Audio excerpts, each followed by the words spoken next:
Well, Christmas is coming and the goose is getting fat, or at least so the rhyme goes. We're going to start our little Christmas off by making the unique card, which most of you will have seen already. So we'll go on and just show you these instructions on how to make it. So here you go, how to make a pop-up card. Thanks first of all goes to Robert Sabuda for his kind permission to use the photographs and his work that he created for his online demonstration on his own website. Spent quite a while looking through Robert's site and having a look at the various things that he has put together. He is a children's book creator and also a paper engineer, I believe they're called, but well worth visit his site. I'll be putting links on our links page onto our website, and also hopefully we'll get a lot of people to buy his books and also make the little designs which he's kindly given us permission to copy. So off we go then. There are several templates available for this this demonstration. If you go to https://www.robertsabuda.com, you will get all the templates for not only the angel which we're creating today, but also many other themed ideas which can come from paper engineering. I've put together a coloured template that we can use in Word, which I'll go into a little bit of detail towards the end. But meanwhile we'll go on with Robert's demonstration as he has it on his website. First, the PDF templates which you can download. This is a very simple angel, as you can see. Printing it out from the this template which is provided on the PDF format. If you print it out from there, it will be the exact size that you need, and you won't have to worry too much about your measurements other than the ones required. Again, www.robertsabuda.com. If you go to the main site and then click on Make a Pop-Up, you'll come to robertsabuda.com, make your own pop-ups. Explore the website, make your purchases from there. Lots of stuff to download and have a look at, so here we go anyway. The PDF template, again, this is the card, the actual card that you stick the angel onto. You can see it's got two little footprints, if you will, where to put the angel when it's created. So we'll go off. First of all, we create the pop-up card by printing it out on a sheet of paper or card. I've used 160 gram card, and I've also used paper.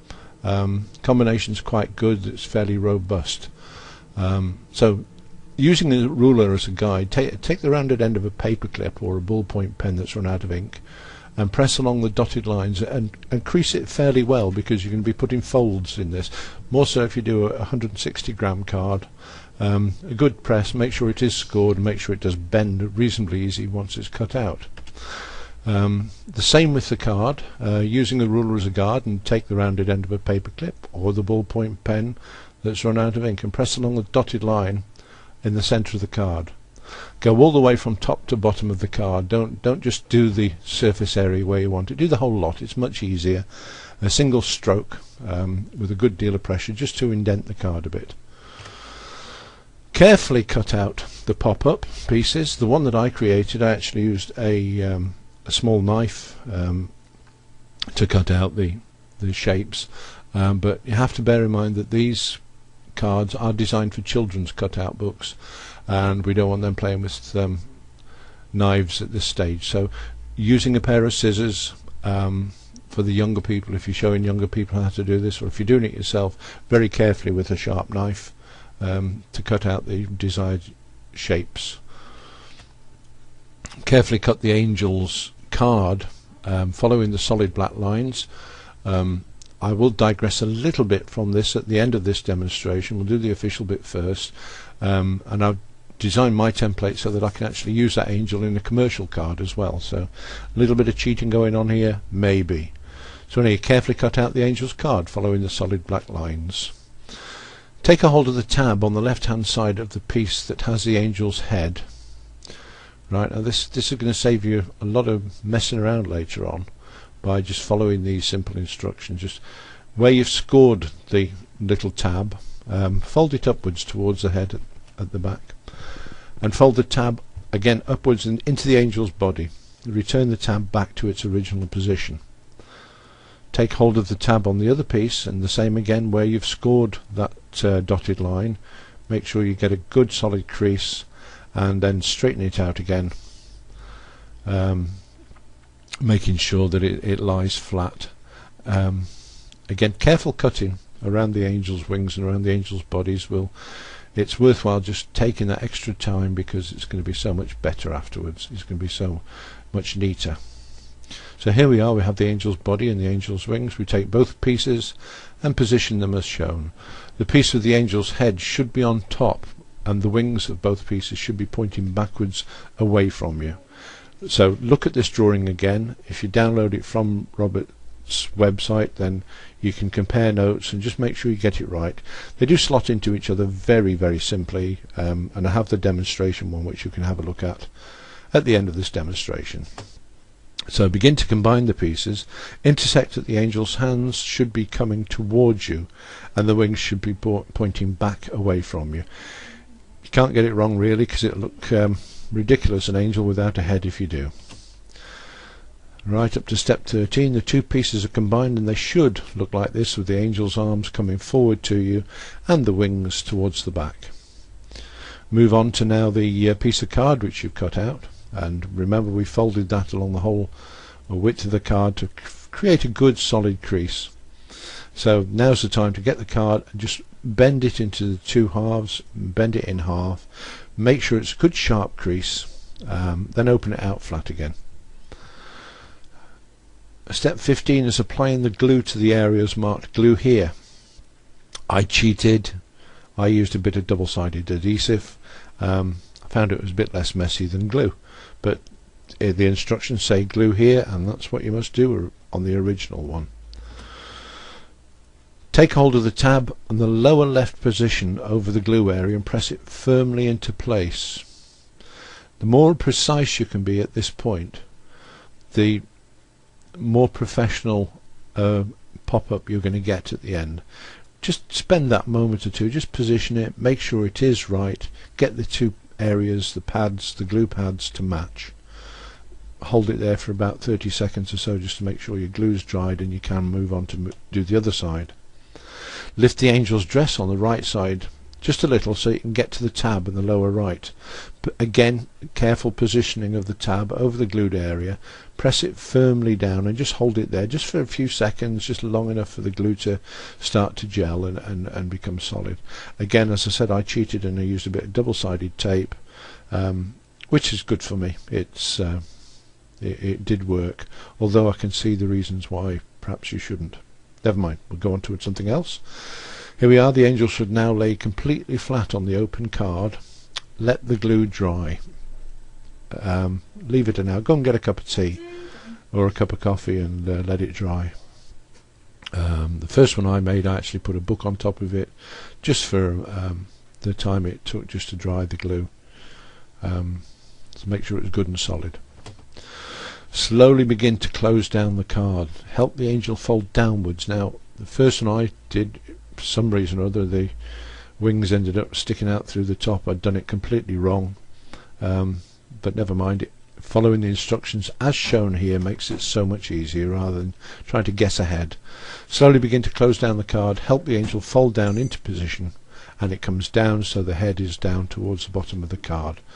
The rest will follow in the right place as you fold it. You'll be able, if you do it very carefully and fold down very carefully, you'll see the action it's doing, and just help it along a little bit. So there we are. That's the pop-up angel. It's ready for decorating or printing. And as the Americans say, have a happy holiday. So here is the angel. Now, we mentioned earlier on, right at the beginning, that I'd created a couple of templates. This one, as you can see, is slightly altered from Robert's one, in as much as I have drawn a centre line on the wing without the head on it. And if you just keep that in mind where that centre lies here. It does actually form a straight line when we've created the angel. Now, printing out this template here and this one here will, if you just put them into a standard Word document without any alterations for settings or anything like that, just the standard default settings, one should print on the front and the other exactly on the back using the full sheet of A4 paper. It's designed just to do that, and all I did is print it on one side, pulled the paper out and fed it in the other way up for the other side, and it did work out fairly accurately enough for me to see. So there we are, that's the end of the official part of that presentation. Here is the PDF of Robert Sabuda's template. As you can see, that's exact measurement. If you print that off on a printer now, that will be the exact measurements that you required, so there's no fiddling and messing around. Likewise, roll the mouse up and down, and here's the glue tabs on the card. The bits where I did a little bit different is that I took a photograph of one. Here's the card. It's the Christmas card we designed, if you remember, last Christmas, using the animated Christmas card. Well, that's the picture we created. And then here's the photograph I took of my little angel, and it does work very well. You've probably all seen that already, but if you, that little line there, if I can just draw a line over this, if I just go down here, this line here, right, I'll go through again. There's the card. If you can see that, and if you can imagine the straight line that's drawn with the dress, now as long as you get that exactly right, there's no reason why you can't stick that shape inside a ready-made Christmas card if you so desire. Much nicer to make your own, as I'm sure many people would agree, but that's the line I used. Make sure that the tabs are equidistant either side of the crease, make sure they're spot on, and as long as they're spot on and you place the angel dead on the center, it'll work on any card, and you really have Robert Sabuda to thank for that little bit of engineering to make that happen. That's the end of this demonstration. I hope you get many of these done. As I say, on Robert's site there are very many different templates you can use for different animations, different objects and what have you. I'm not even sure if it's on my list. We'll pop there now very quickly. Here we go. Here's the site. We go to main website, and how to make a pop-up layer. Right, more about the pop-ups and make a pop-up. We've got arcs, we've got bats, bees, birds, bugs, butterflies, crabs, dinosaurs, eagles, lions, rabbits, reindeers, you name it, it all seems to be here. There's the angel that we've just done. We can do a cake, a pop-up cake. The snowflakes, if you really think, hey, a snowflake can pop out of a card, why not go for it? Good old Santa Claus here. Detailed instructions on how to do all these things. So don't just stick with an angel. Do the angel by all means as a trial, but then come in, download this template, but still buy the book and see what else you can create. There we go. Thanks for listening. Hope you've enjoyed this demonstration.